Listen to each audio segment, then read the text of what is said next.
Yep. So when you started Helix, was that targeted at blockchain DeFi, or was Yeah, that sort of general? yeah, it was a decade ago. So there was no such thing as DeFi, and I think Bitcoin was still pretty nascent, and I was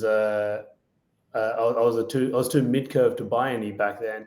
Um, but I'd sort of put the Helix strategy as we see a window of opportunity and we jump through it and we trust that we'll be able to build a parachute before we go, splat on the ground. So in the early days, it was basically like consumer tech. So it was basically B2C, and then we moved on to more SaaS businesses, and then we did a bunch of things that were more you know like I guess embedded hardware, and then things that were more in the big data, sort of taking big data and doing interesting things with it, like as in I guess deep tech would be probably the right word for it.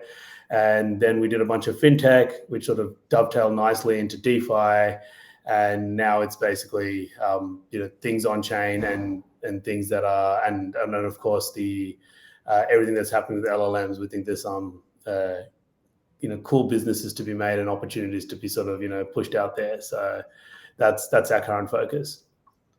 Yeah, yeah. The DeFi and AI space, it's hard to keep up between those two, mate. There is a lot happening, a lot happening.